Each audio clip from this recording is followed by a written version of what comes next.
knew that getting off the road from trucking and going into corrections was going to be very political and messy, but I told myself I'm gonna just mind my business, go to work, and go home, period. So I started working at Parchman August 28th, 2023. I did the 3 weeks training and they slapped me in the building. They put me in the building with, we go call her strawberry shortcake. And if you don't know what a strawberry shortcake is, a strawberry shortcake is a female dog who has rode the short bus mentally all of their life with no goals and aspirations, thus missing out on cake and only focuses on beef and negativity. I'm gonna reveal her name at the end of this. I'm gonna reveal her Facebook name too, but I just didn't want to continuously say her name throughout this. So strawberry shortcake, she walks in, and as soon as she walk in, she say, "I'm tired of them putting new highs in the building with me." She talk real slow, like when I say slow, like Radio, the movie Radio with Cuba Gooding Jr. Slow as hell. She talk real funny. Like throughout our conversation, I had to keep asking her what did she say. Like I had to keep asking her to repeat herself because that's how funny she talked. Anyway, I didn't have time for her attitude because this is my first day in the building. I'm trying to pay attention to my surroundings. I'm trying to pay attention to these inmates. I don't have time for somebody's attitude, and I didn't give a fuck about her attitude, to be fair with y'all. So I overlooked her attitude and I asked her, how long you been working here? She told me how long she had been working there, but I honestly don't remember. But she started talking about how she tired of this place and how she fit to go to the police academy. And I'm like, okay, girl, go you. And she asked me where I'm from. I told her where I'm from, and she said, I know some people from there. Where about you stay at? I told her Front Street. She said, you stay in one of them new trailers?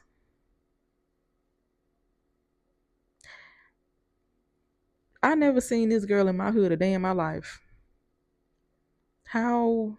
I just chunked it up to small town people knowing small town stuff. So we go continue the conversation. I asked her in return, where you from? And she said she from Mount Bayou, Mississippi. I'm like, okay, cool. I tell her I got friends from Mount Bayou, and she asked me who. I told her who it was. She was like, oh, you Kirk and Kayla friend that drive trucks and be in that white car.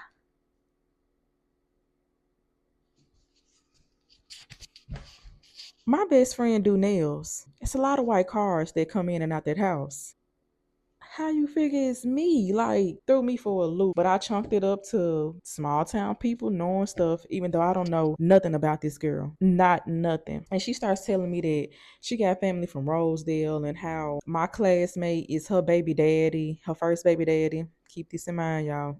I just was so amazed at how a person could know you and who you hang around with, where you live at, and you don't know nothing about them. Kind of scary, but I kind of get it in this small area. But that, I don't know, that should have been a red flag to me right there. So during our conversation, like getting to know each other, she just kept yelling, my man, my man, my man. And I'm gonna need y'all to just keep that in mind about her man, her man, her man. This particular day was intake day, so we had to move a lot of inmates around, and it was very frustrating. We had to get max. It was just, like that first day, I was thinking to myself, I don't know what the hell I got myself into. But the day winds down. Be not frustrated no more. It was an okay day. In walks a inmate. His name is Gail. He not there anymore. He used to wash the state vehicles, like all the vehicles on the compound. He washed everybody's vehicle all day. That's all he did. He came in, he was just staring at me, and then he started asking me questions, like where I'm from and how old am I? Do I got kids? And I'm just being polite. I'm answering some of the questions, some of them I'm not. And you can tell he was trying to holler at me, but in my mind, I'm like, bro, I'm not trying to ruin this. I'm not trying to get back on the road. I ain't trying to get caught up with nobody. The day end and I go home and I talked to my friends about my first day of work, and I asked them about strawberry shortcake. And the only thing they told me about strawberry shortcake was that they don't know her like that. They told me who she go with, and they told me she got a big family. That's the only thing they told me. From the day that I worked with strawberry shortcake until this inmate, his name is Gail. Gail went home like the middle of October. And mind you, I did training for 3 weeks. So I was in the building with her the next to the last week of September, because the last week of September is my birthday. In between that time, it was like she was trying to be a matchmaker and put me on Gail. And I'm like, baby, I never needed a wingman. I never needed help getting a man. The easiest thing you could do in this world is get a man. And I just felt like that was a setup. So I really wasn't trying to mess with him. But in between this time, he was still asking me where I'm from. The inmates in 26A building, they said I'm from Rubeville, and I just went with that, like, okay, I'm from Rubeville then. And he just kept asking me where I was from. He was like, you ain't from no Rubeville. He kept asking me where I was from, but I never would tell him. So one day, Strawberry Shortcake calls out, and this is right before Gail went home. As soon as he came in from work, He told me, I'm finna take a shower and I'm finna come right back out here and talk to you. I said, okay, cool. Soon as this man come out the zone, he gonna say, I know where you live it. I'm laughing because I'm like, he don't know where I live it. And I only told one person where I live it at this point. I said, so where I live it? This man told me where I lived it. My heart dropped. I can't even lie. Like I was so scared because this man been locked up for 20 years. Ain't no telling what's on his mind. I was scared to death. And I said, ain't nobody told you that but Strawberry Shortcake because this is her building. She works this building. And he started laughing and he said, yeah. And he was like, I'm not going to, pull up on you or nothing like that. I just want to know where you was from. This man is from Tunica. He don't even know about my little small town. So I know Strawberry Shortcake told him that. So from this day forward, I knew then I cannot trust Strawberry Shortcake. I knew then I can't tell her nothing I got going on, whether it don't matter what it is. I'm not talking to this girl. I can't fuck with you now. It's a wrap. So between that inmate going home, which was the middle of October 2023 up until February 2024, I'm still cordial toward her. I'm still treating her with respect. I'm still like, I still ain't told her that I know that she told the inmate where I live at. I just know how to deal with her now. So in between that time, she gets moved from 26A building to 31 to 30 because she has a nasty attitude. She got into it with the warden.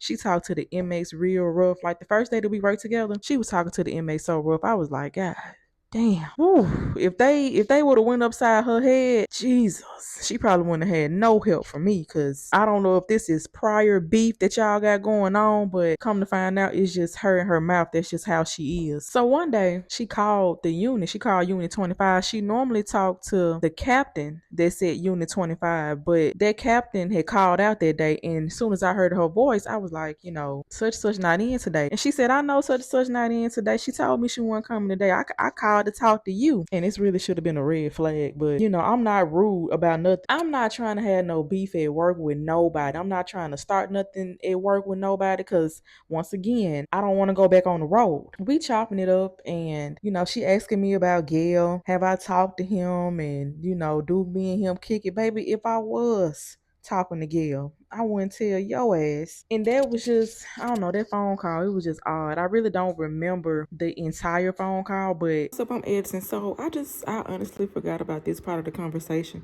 So I had asked her, are you okay? Because I heard that 30 is rougher than the unit that she just left, which I was currently still in. And she was like, girl, I started at 30.